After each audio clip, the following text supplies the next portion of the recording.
મોટા સમાચાર જોઈએ તો વડોદરાના કોટંબી સ્ટેડિયમ નજીક ગબખવાર અકસ્માત થયો છે। ટ્રક અને લક્ઝરી બસ વચ્ચે અકસ્માતની ઘટના બની છે। જોરદાર અકસ્માત થયો। ઉભેલી ટ્રક પાછળ લક્ઝરી બસ ઘૂસી જતા દુર્ઘટના બની। અકસ્માતમાં 6 લોકોના કમકમાટી ભર્યા મોત નિપજ્યા છે। 24 થી વધુ લોકો ઇજાગ્રસ્ત થતા એસએસજી હોસ્પિટલ ખસેડાયા છે। રાજસ્થાનથી સુરત જતી બસને અકસ્માત નડ્યો છે।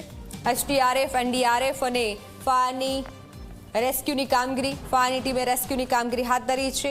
ખૂબ ભયાનક અકસ્માત થયો છે। ટ્રક પાછળ ઘૂસી ગઈ। 6 લોકોના કમકમાટી ભર્યા આ ઘટનામાં મોત નિપજ્યા છે। 24 થી વધુ લોકો ઘાયલ છે। ઘાયલોને હોસ્પિટલ ખસેડવાની કામગીરી કરવામાં આવી રહી છે। રાજસ્થાનથી સુરત આ બસ જતી હતી। એસડીઆરએફની ટીમ ઘટનાસ્થળે પહોંચી છે। એનડીઆરએફ ઘટનાસ્થળે પહોંચ્યું છે। ટ્રક પાછળ ઘૂસી લક્ઝરી બસ ટ્રક પાછળ ઘૂસી જતા આ ગંભીર અકસ્માતની ઘટના બની છે। 24 થી વધુ લોકોને હોસ્પિટલ ખસેડવામાં આવ્યા છે। રાજસ્થાનથી સુરત જતી બસને આ ગોજારો અકસ્માત નડ્યો છે। આપ જુઓ, સામાન પણ પડ્યો છે। જે બસમાં સવાર હતા તે તમામ લોકોનો સામાન, બેગ્સ બધા સાઈડમાં રખાયા છે। કમકમાટી ભર્યા મોત નિપજ્યા છે। રાજસ્થાનથી સુરત જતી બસને આ અકસ્માત નડ્યો છે। વડોદરાની આ ઘટના, તાત્કાલિક પોલીસ કાફલો સ્થળ પર પહોંચ્યો છે। તપાસ હાથ ધરાઈ છે। વડોદરાના કોટંબી સ્ટેડિયમ નજીક આ ઘટના બની છે।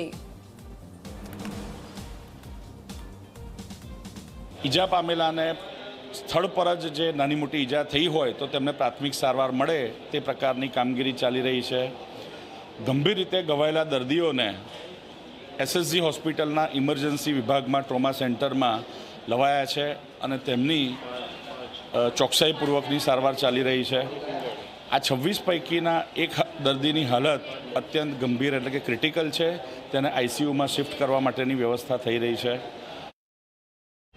હાલોલ વડોદરા હાઈવે પર વહેલી સવારે ગમખ્વાર અકસ્માત સર્જાયો, જેમાં જે ટ્રક ઊભી હતી તેની પાછળથી લક્ઝરી બસ જે છે તે ઘૂસી ગઈ, તેના કારણે અનેક લોકોના મોત થયા છે। અત્યારે જે રીતના ઓફિશિયલ્સ જે આંકડો મળી રહ્યો છે તેમાં 5 લોકોના મોતની અત્યારે માહિતી મળી રહી છે અને 25 થી પણ વધારે લોકો ઇજાગ્રસ્ત છે, તેમને સારવાર માટે હોસ્પિટલમાં ખસેડવામાં આવ્યા છે।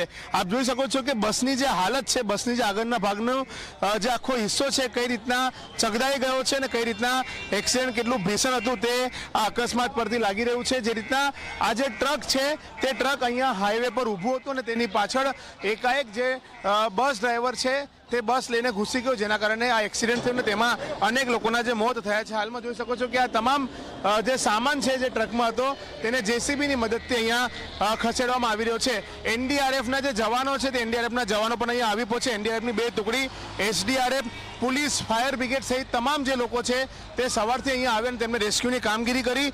ખૂબ ઝડપી રેસ્ક્યુની કામગીરી તંત્ર તરફથી કરવામાં આવી અને તેમને તાત્કાલિક જે બચાવની કામગીરી કરતા 24 જે લોકો છે તે 24 જેટલા લોકોને બહાર કાઢીને તેમને સારવાર માટે સયાજી હોસ્પિટલમાં ખસેડ્યા છે। મૃતકોને પણ સયાજી હોસ્પિટલ ખાતે ખસેડવામાં આવ્યા છે અને હાલમાં પણ રેસ્ક્યુની કામગીરી ચાલુ છે। કેમેરામેન મુકુંદ દવે સાથે રવિ અગ્રવાલ, જી 24 કલાક, વડોદરા।